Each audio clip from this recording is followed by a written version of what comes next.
YouTube, and welcome back to my channel. As you guys can tell from the title of this video, I'm going to be talking about all of the things I brought back with me from America.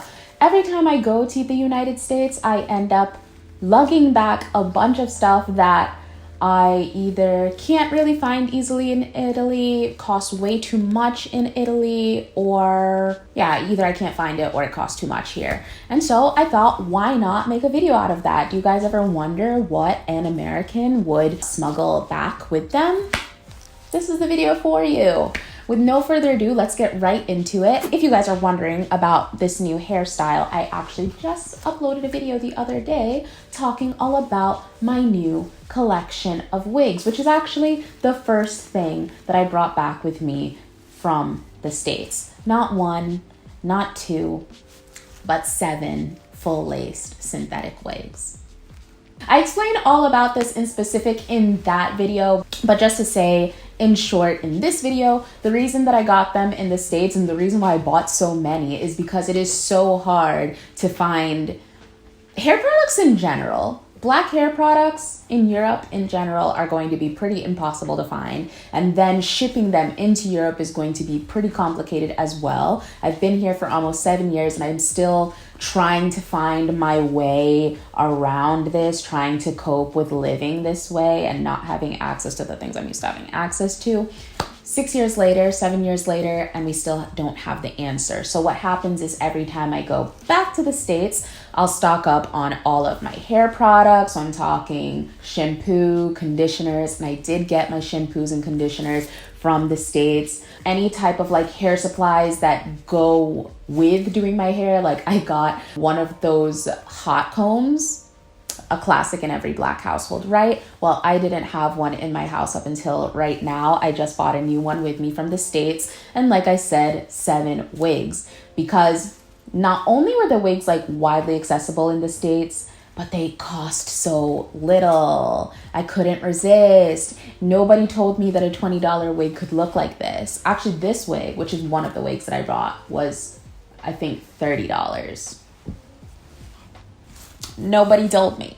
Nobody told me. If you guys want to see an in-depth video about my new wig collection, by now I have probably like more than I can comfortably say or remember.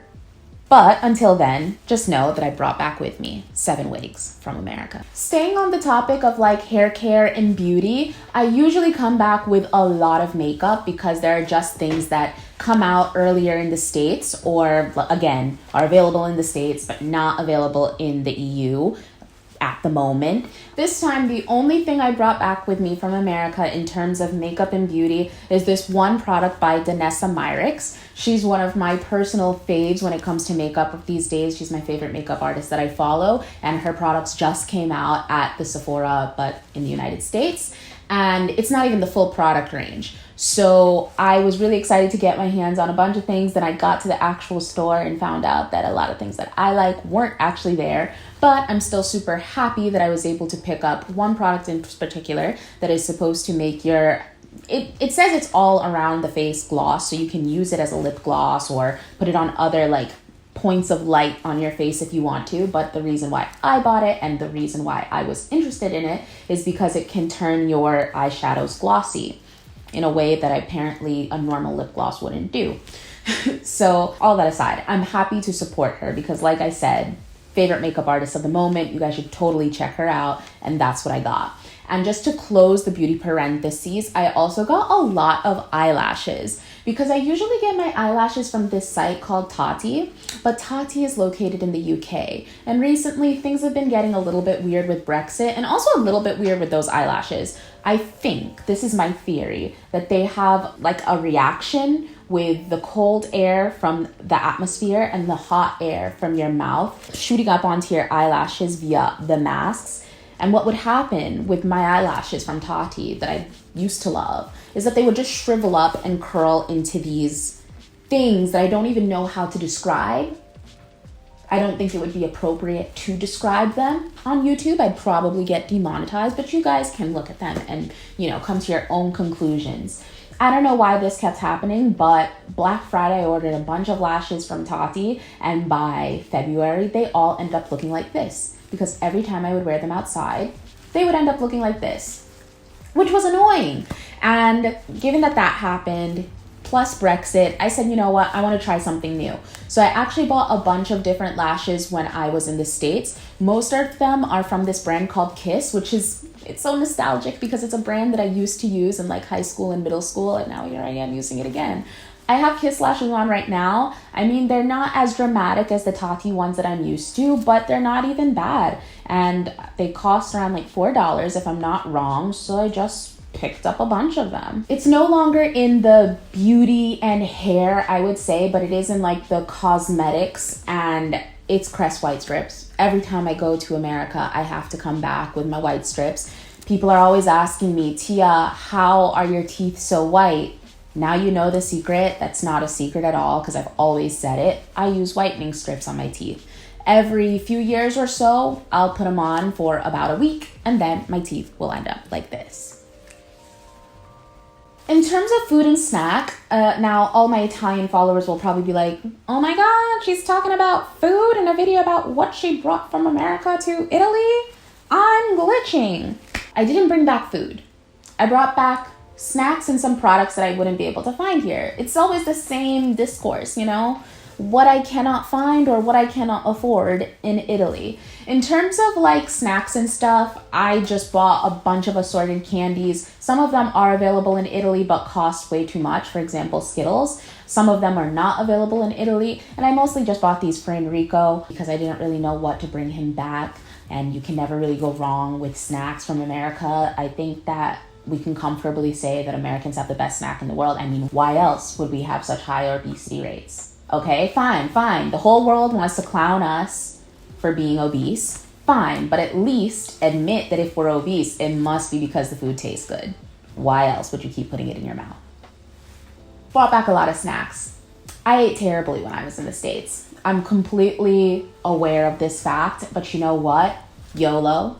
I've admitted that to myself that the United States is a land of indulgence, and I'm okay with that and I accept that. I see it for what it is.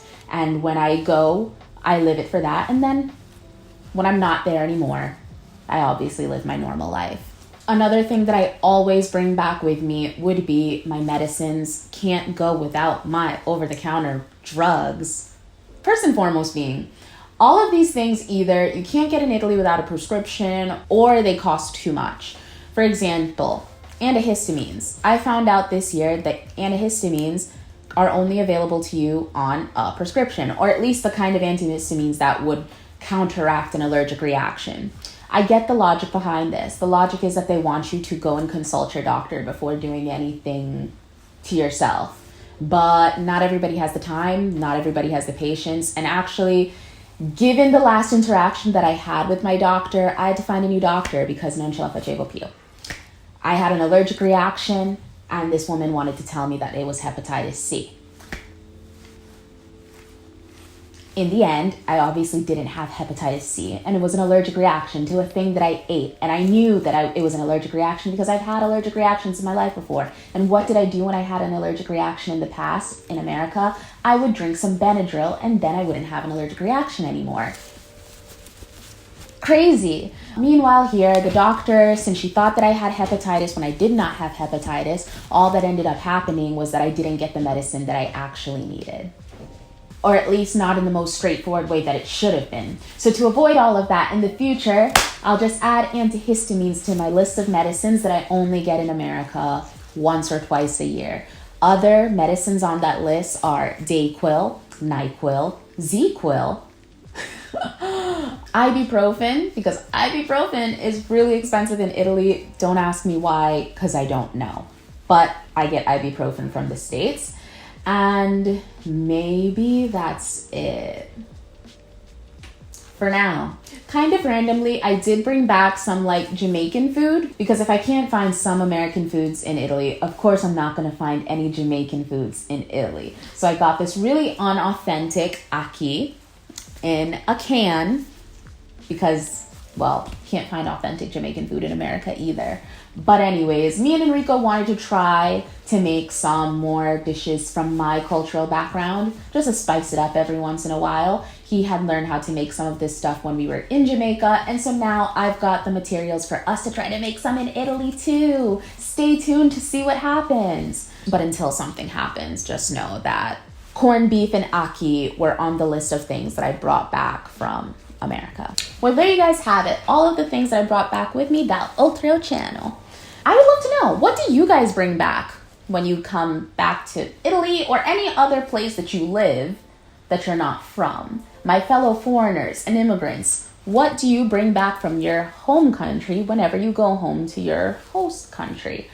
Let me know in the comment section down below. If you guys thought this video was interesting, be sure to like and subscribe if you haven't already. And as always, I will see you in my next one. Mwah.